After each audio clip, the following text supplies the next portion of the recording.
Halo Ibu dan Bapak Guru Hebat. Perkenalkan saya Oka Mila Rika, JGP Angkatan 11 Kabupaten Buleleng, Provinsi Bali. Pada video ini akan memaparkan tentang koneksi antar materi modul 3.2 pemimpin dalam pengelolaan sumber daya. Koneksi antar materi ini akan dipaparkan melalui dua hal, yaitu membuat kesimpulan dan mengoneksikan materi.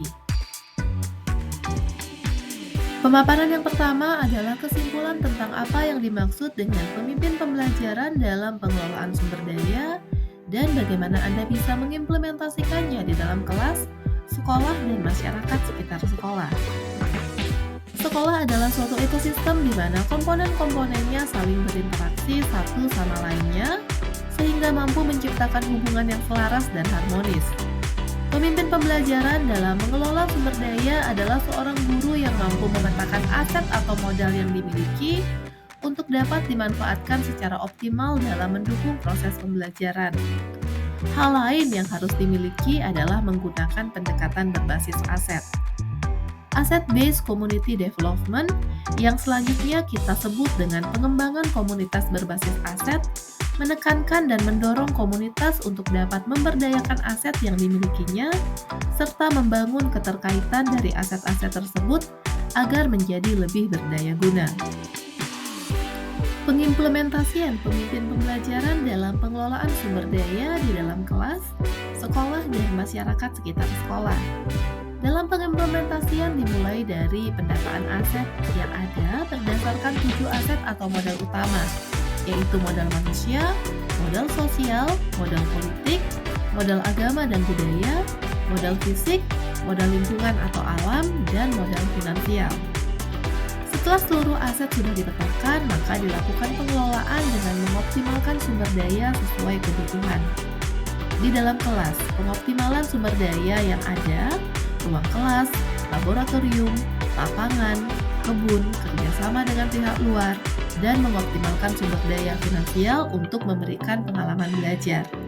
Di dalam sekolah, membangun kolaborasi antar warga sekolah untuk perencanaan dan pemanfaatan aset dalam pelaksanaan program-program sekolah.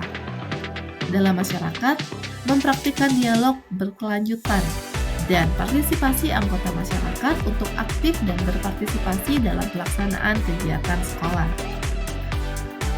Pemaparan yang kedua, jelaskan dan berikan contoh bagaimana hubungan pengelolaan sumber daya yang tepat akan membantu proses pembelajaran murid menjadi lebih berkualitas.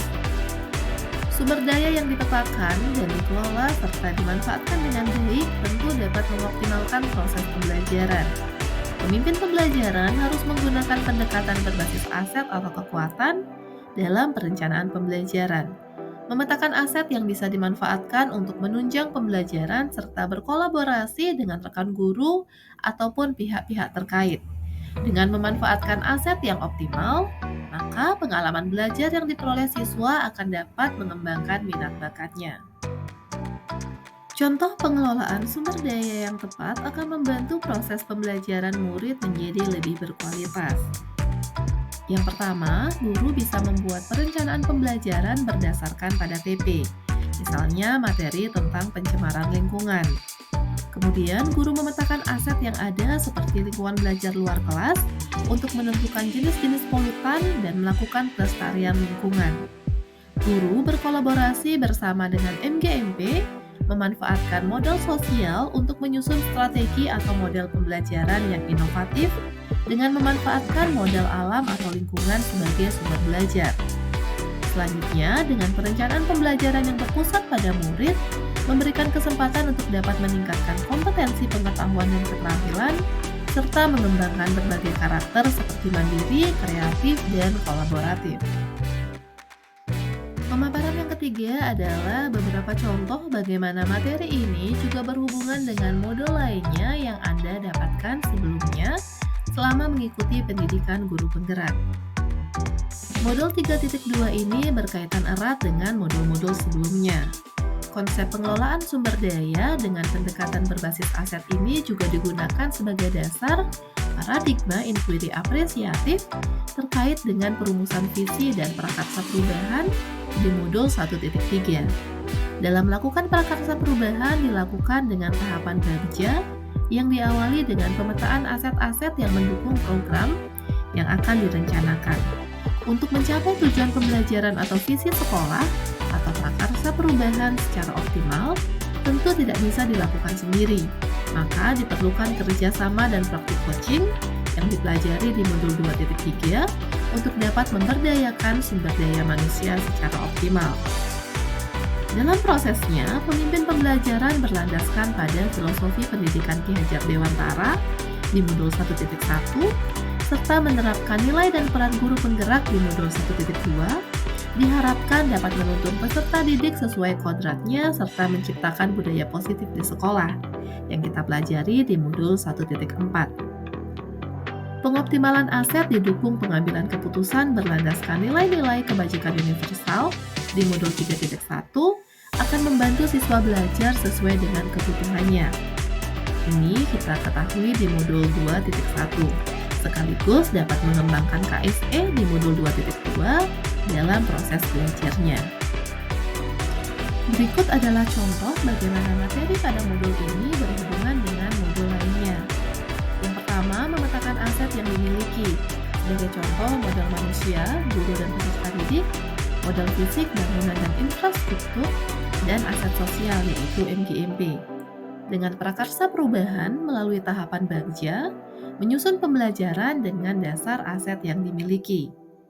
Selanjutnya, pembelajaran dirancang sesuai dengan prakarsa perubahan, sebagai contoh yaitu meningkatkan kreativitas dan nalar kritis siswa.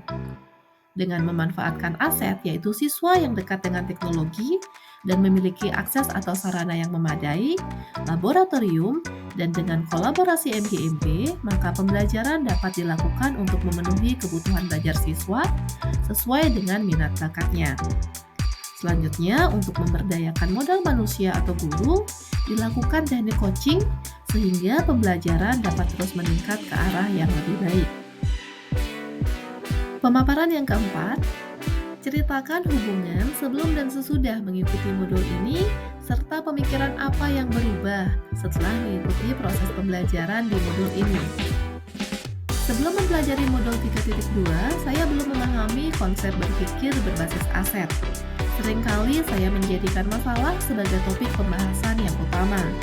Namun bukan berarti menjadi pesimis, tetapi dari permasalahan yang ditemui dicari alternatif solusinya. Memang hal tersebut terkadang menurunkan motivasi karena yang dibahas adalah kekurangan-kekurangan yang dimiliki. Pada modul ini pula saya baru mengenal 7 aset atau modal utama, antara lain modal manusia, modal sosial, modal politik, modal agama dan budaya, modal fisik, modal lingkungan alam, dan modal finansial.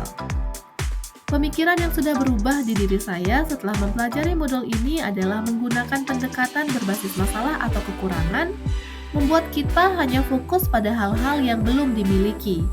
Lebih baik dalam perencanaan pembelajaran atau melaksanakan program-program sekolah menggunakan pendekatan berbasis aset atau kekuatan. Lakukan pemetaan aset berdasarkan 7 aset atau modal utama dan lihat kekuatan yang dimiliki. Dari sana dirancang kegiatan yang dapat dilakukan untuk mengoptimalkan aset yang ada, berpatokan pada visi sekolah dan prakarsa perubahan dengan tahapan bagja. Semoga menginspirasi. Terima kasih dan